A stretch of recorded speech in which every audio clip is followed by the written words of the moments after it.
Question number 7 A B एक रेखाखंड है अने पी तेनु मध्य बिंदु है।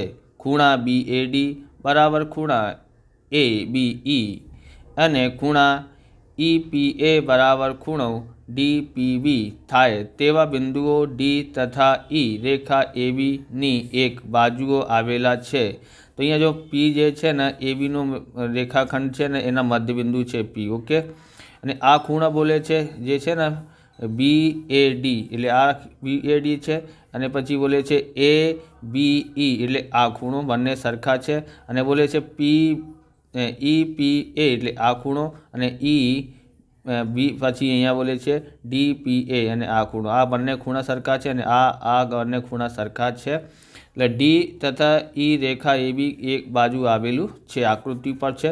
સાબિત કરો કે ત્રિકોણ DAP એકરૂપ ત્રિકોણ EBP અને બીજું છે AD બરાબર BE થાય છે। પછી અહીંયા જોઈએ આપણે સૌથી પહેલાં જે આ ખૂણો છે ને બે વખત લખવાનું છે, ખૂણા A અને ખૂણા B। કેવી રીતે લખી? એક વખત તો અહીંયા લખ્યું છે એવી રીતે લખવાનું છે। આપણે અહીંયાથી સોલ્યુશન કરીએ કે ખૂણા BAD બરાબર ખૂણો ABE। સૌથી પહેલાં ક્યાંથી લખ્યું છે? અહીંયાથી BAD આ ખૂણો લખ્યું છે, પછી આ ખૂણો લખ્યું છે કેવી રીતે? તો ABE બરાબર। પછી ફરીથી આ લખવાનું છે તો ક્યાંથી શરૂ થાય છે? P થી, તો PAD બરાબર।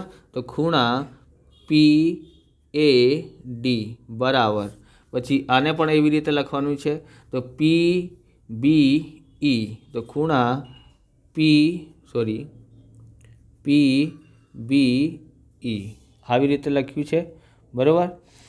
એ જે છે આપણે અહીંયા લખીએ કે PAB પરનું બિંદુ છે બરાબર। અહીંયા લખ્યું છે ને AB રેખાખંડ, P તેનું મધ્ય બિંદુ છે, ત્યાંથી આપણે લીધું છે। ઓકે, હવે આપણે અહીંયાથી આ લેવાનું છે EPA, ખૂણા EPA બરાબર ખૂણા DPB થાય બરાબર, DPB થાય છે। એના પછી આ જે છે આપણે લખ્યું, એના પછી શું કરવાનું છે? તો આને જોઈએ ક્યાં છે અહીંયા, તો એ છે EP છે ને EPA આ ખૂણો। ઓકે, પછી આવી રીતે આને DPB એટલે આ ખૂણો, આ ખૂણા પણ સરખા છે। ઓકે, પછી આપણે લખીએ બંને બાજુ શું કરવાનું છે?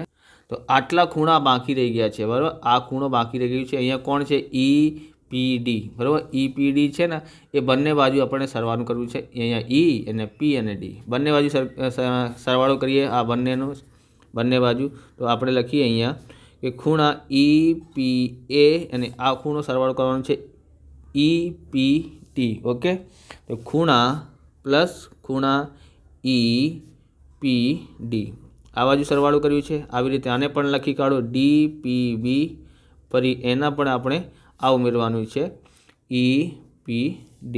ઓકે, એટલે હવે શું મળે છે? આપણે આ ખૂણા અને આ ખૂણાનો સરવાળો કરીએ તો એ મળે છે કયા ખૂણાનો? બંને ખૂણા છે, બંને ખૂણા કયા ખૂણામાં છે? તો APDમાં છે, APDમાં, એટલે APDમાં આ ખૂણો અને આ ખૂણો છે, એટલા માટે આપણે અહીંયા લખીએ આ બંનેનો સરવાળો શું થાય છે? ખૂણા APD બરાબર આ બંનેનો ખૂણાનો સરવાળો એટલે કે અહીંયા છે APD અને પછી છે બીજું છે EPB। ઓકે, તો આનું જે સરવાળો કરીએ તો EP એટલે આ બંનેનું, આ ખૂણાનું અને આ ખૂણાનું સરવાળો કરીએ તો આપણને મળે છે EPB। તો અહીંયા લખીએ ખૂણા EPB પણ લખી શકાય, BPE પણ લખી શકાય, તો આપણે લખીએ BPE। ઓકે, આ સરવાળો થાય છે। હવે એ જે છે ને આસન્ન કોણ છે, આસન્ન કોણ છે? આસન્ન કોણ એટલે કે એક ખૂણામાંથી બે ખૂણા બનતા હોય તો આ જે આ ખૂણો છે ને એમાંથી આ ખૂણો અને આ ખૂણો બને છે, એવી રીતે આ ખૂણામાંથી બે ખૂણા બને છે, એક આ અને એક આ બરાબર, એટલા માટે આસન્ન કોણ છે। પછી આપણે અહીંયાથી લખીએ બિંદુ છે ને મધ્ય બિંદુ, એટલે કે PAB નું મધ્ય બિંદુ છે. કોનું મધ્યબિંદુ છે? પી જે છે, પી છે ને એ બીનું શું છે? મધ્યબિંદુ છે. એટલા માટે શું થાય છે કે એપી બરાબર શું થાય છે? બીપી. એટલે આ બાજુ અને આ બાજુ સરખી છે. ઓકે, હવે આપણે શું કરવાનું છે? ત્રિકોણ જે છે DAP અને ત્રિકોણ EBPમાં તો એ ખૂણા છે ને અહીંયા આ છે ડી એટલે આ ત્રિકોણ, DAP એટલે આ ત્રિકોણ. ઓકે, આ વાળું ત્રિકોણ.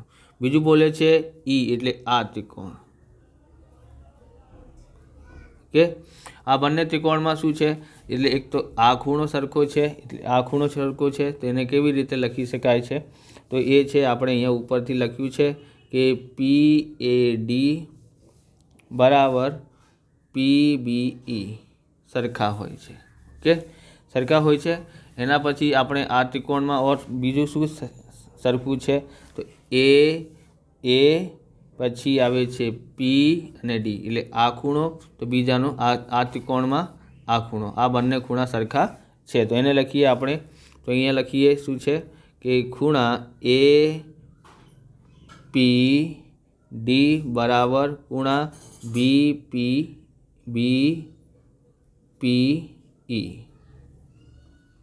આ પી છે બરાબર, BPE. ઓકે, અને બંને ત્રિકોણમાં એપી અને પીબી જે બાજુ છે એ પણ સરખી છે. તો આપણે લખીએ અહીંયા એપી બરાબર બીપી થાય. ઓકે, માટે અહીંયા ત્રિકોણ ADAP એકરૂપ ત્રિકોણ EBP થાય. તો અહીંયા જે છે આ ખૂણા છે બરાબર, તો અહીંયા બાજુ સરખી છે. એટલે આપણે કેવી રીતે લખીએ? ખૂણા બાજુ ખૂણા, આ શરત છે બરાબર. અને આપણે આ મળી ગયું છે. હવે આ જોવાનું છે તો આ પણ આવી જશે. AD બરાબર BE થાય CPCT મુજબ. તો અહીંયા જોઈએ AD ક્યાં છે? આ AD છે.